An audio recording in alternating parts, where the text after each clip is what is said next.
Well, another thing is the levain.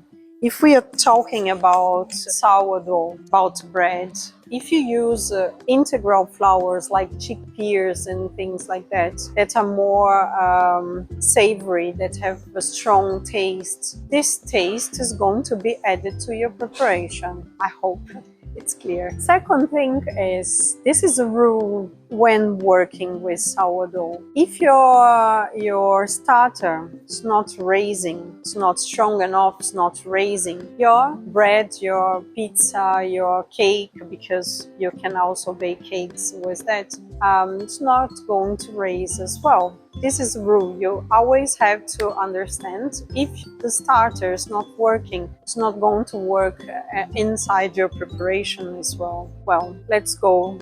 One more reason why your preparations might not be working is to over mix the mixture.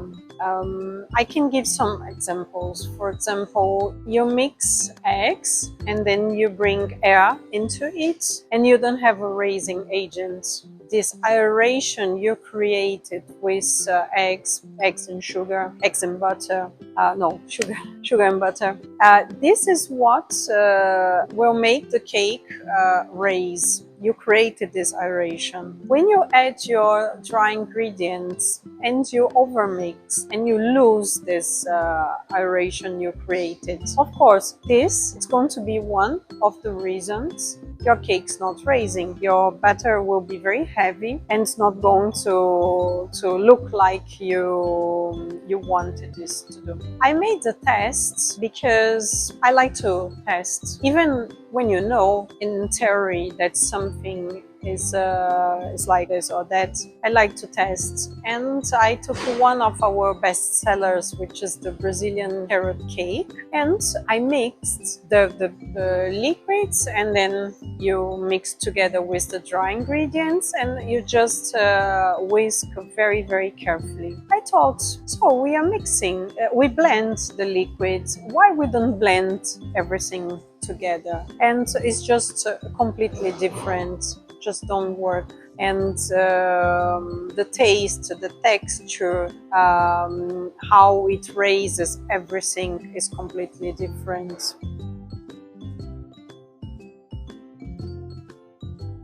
What else? When you overmix the baking powder, like you leave this to the end and then you overmix it, this might not work as well. When you don't add the right amount of raising agents, this might be the problem as well. Well, let's go to one more reason, which, believe me or not, is one of the most common ones. When you open the oven door, it's a legend that I can't open the open door because my grandma used to say that. No, it's not.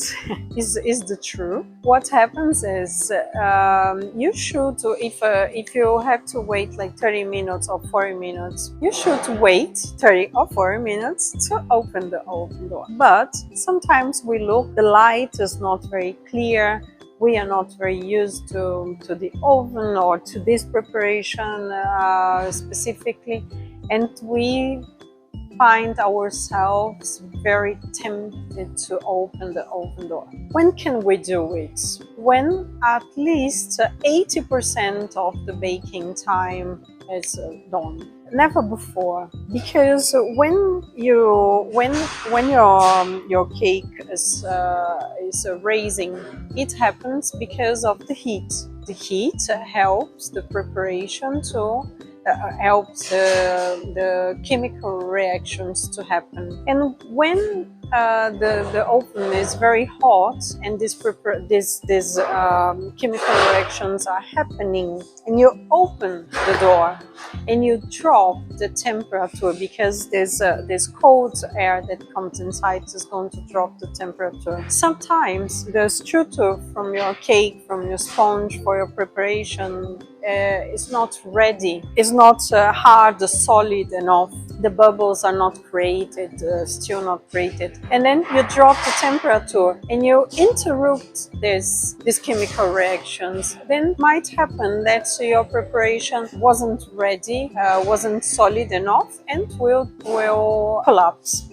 When the oven is too cold or is too hot, it's also a problem, because when the oven is too hot, the too hot, like you need 170 180 degrees, and it's more than 200. This is going this chemical reactions we are talking about, they are going to happen very very very fast, but the structure is not ready, and then it's going to this raising is too fast, the cake is not solid enough, and it's going to collapse. When the oven is too cold, which can happen as well, especially if your oven is not working properly.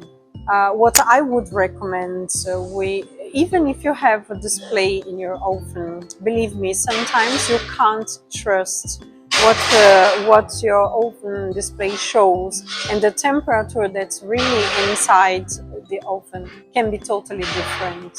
And then what we do in this case, we buy very cheap on the internet thermometer. It's really cheap, it's something 2-4 pounds, if I remember. Just buy one and use it, because if the temperature is too cold and takes too long for the preparation to reach the temperatures where the chemical reactions happen, what happened? The liquids, what is light in the preparation is going to decant, to separate. The starches will go down, and then believe me, it's even worse than be too cold, because all the starches and everything is going to become like a gelatin, and the preparation in the end is very heavy, won't raise. One tip I can give you also about the thermometer is the thermometer has to be placed inside the oven while the oven is cold. Not like I open when it reaches the temperature and I hang there to check. No, this has to be there when. And believe me, this thermometers, even the cheapest one, is very accurate.